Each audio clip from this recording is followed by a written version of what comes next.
Alright guys, here's the Drift B5 in all its glory. Not currently on the ground, we're able to move, the usual.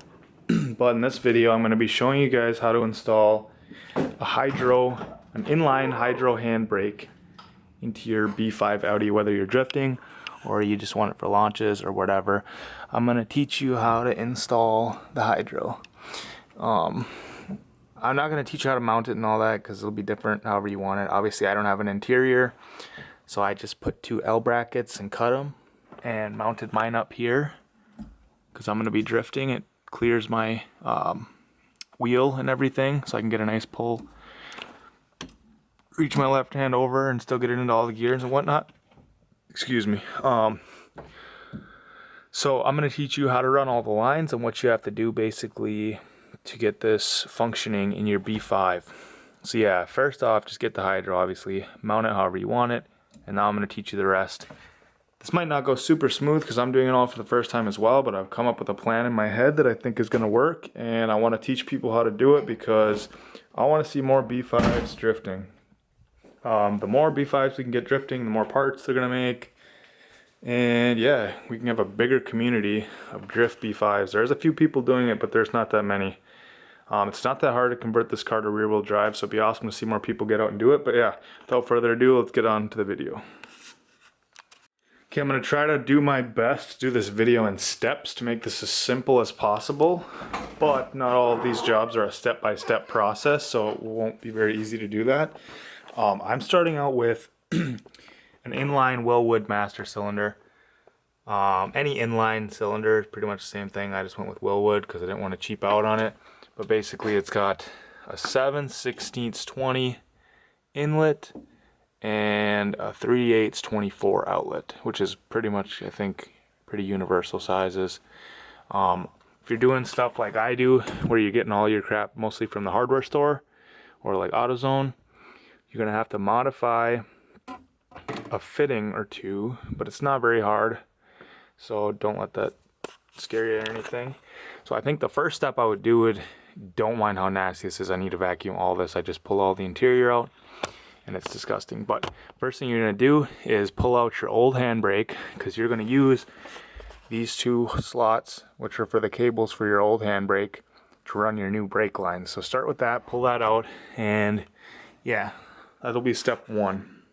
Okay guys, the second step, I don't know if this is the second step, but go to the hardware store or auto parts store and just pick yourself up some. I'm using 3/16 brake line, which I think is pretty standard. Sorry, I'm just getting some crap off the end of these.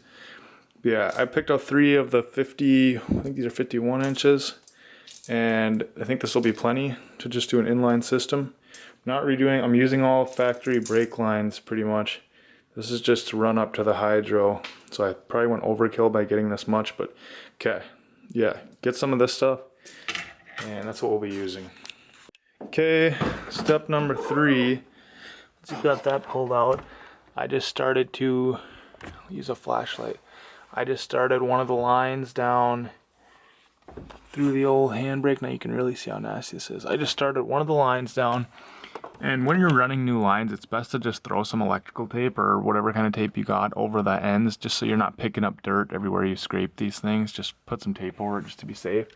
So now I'm going to go underneath and start using the bender and bending how I want it to be. You can go to like AutoZone and rent a little brake line tubing bender. That way you don't have to worry about kinking it, doing it by hand. So that's what I'm going to start doing next. I'm going to go underneath the car and start bending the lines. Alright guys, I just did the interior bends how I want them. So this is for the inlet, and this is the piece that you won't be able to get at, like, well, you will be able to get at AutoZone, but you have to modify it. So for these Willwood master cylinders, I can't get the camera to focus, so whatever. For these Willwood master cylinders, it's a 7/16 20 for the inlet, and you can't get a 7/16 20 to any like line at AutoZone or anything. So what you get is this is a 7/16 to 3/8, and it's got like a male bubble on the end. All I did for that to modify it was I just took the bubble off of the end. It's got like a, hang on one sec.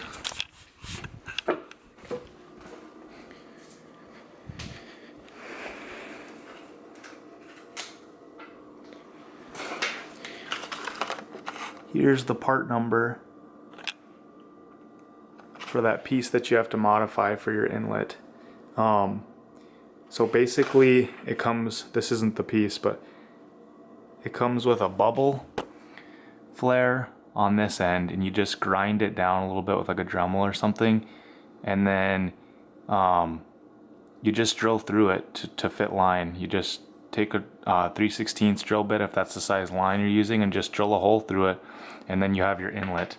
If anybody has any questions about that, you can just DM me on Instagram and I'll show you exactly how I did it, but I'm not going to pull it back off for now. So yeah, that's how I have the interior line where my inlet ran, and then it's down at the, it's down underneath the car, the other half. So I'll film that step next, but that is where I'm at so far.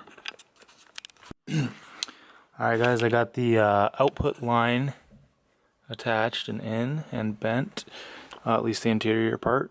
I still have to bend underneath the car, but this is how it's going to sit. You might think that these will get in the way or something, but I tested all that. My arm comes down like this, so they're not in my way. Could always bend them a little bit more, I just didn't want to risk kinking them. And so, yeah, this is how it's going to sit. I'm happy with it so far. I have to do the brake lines underneath the car, but they tuck nice and flat against this center pillar here, and then through the old, it's pretty clean through the old e-brake line housings, or cable housings they were. So yeah, that's where I'm at right now. So now comes the, I guess not the tricky part, but the messy part. I gotta snip some brake lines, and it's gonna spill some brake fluid and tie this into the system. But we're moving along pretty quick, so I'm happy about that. Okay, I'm underneath the car. This is right next to the driver's side back wheel. There's this little section where brake lines connect. These are my new ones that I just pushed through. You can see where they come down at. I got some WD-40 up there. It's kind of hard to see, but they come down right here. I'm gonna tuck them so they're not against the exhaust or anything. And then basically, I'm gonna cut the old lines somewhere in here. And what I'm going to do is tee the two input lines, which would be these two lines. I'm going to attach them to a T, which will go to one line for my input, and then I'm going to cut them, or I'm probably just going to use that same cut and tee them into one line for my output. So basically you're just cutting the lines in a spot. You take the old two, tee them into one for your input of your handbrake, and then you tee them back to one for your output. So you'll have these go to one, and then yeah, output goes to one. Sorry, that's a horrible explanation, but you'll see by the end of this video what I'm talking about. Alright, I'm just going to give you guys a little update of underneath the car. So you already know everything's been, I have my feeds on my input and my output ran underneath the car already. Now I'm going to show you what it all looks like underneath there.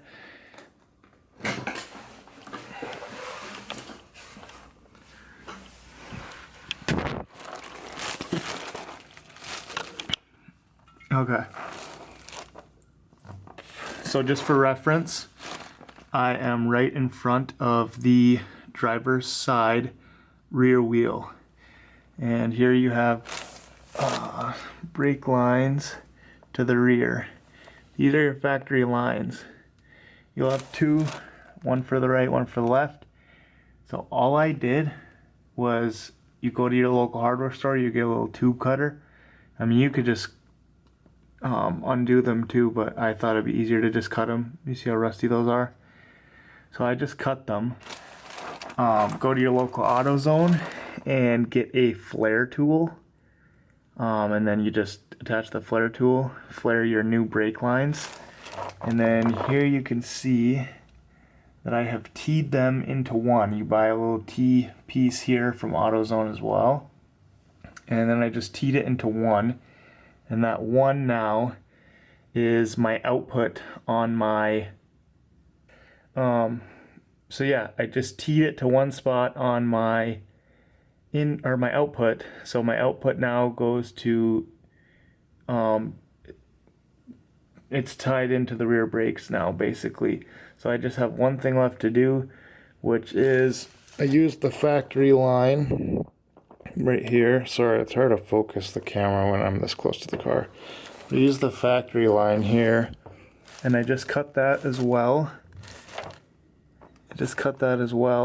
And I am going to be using that as my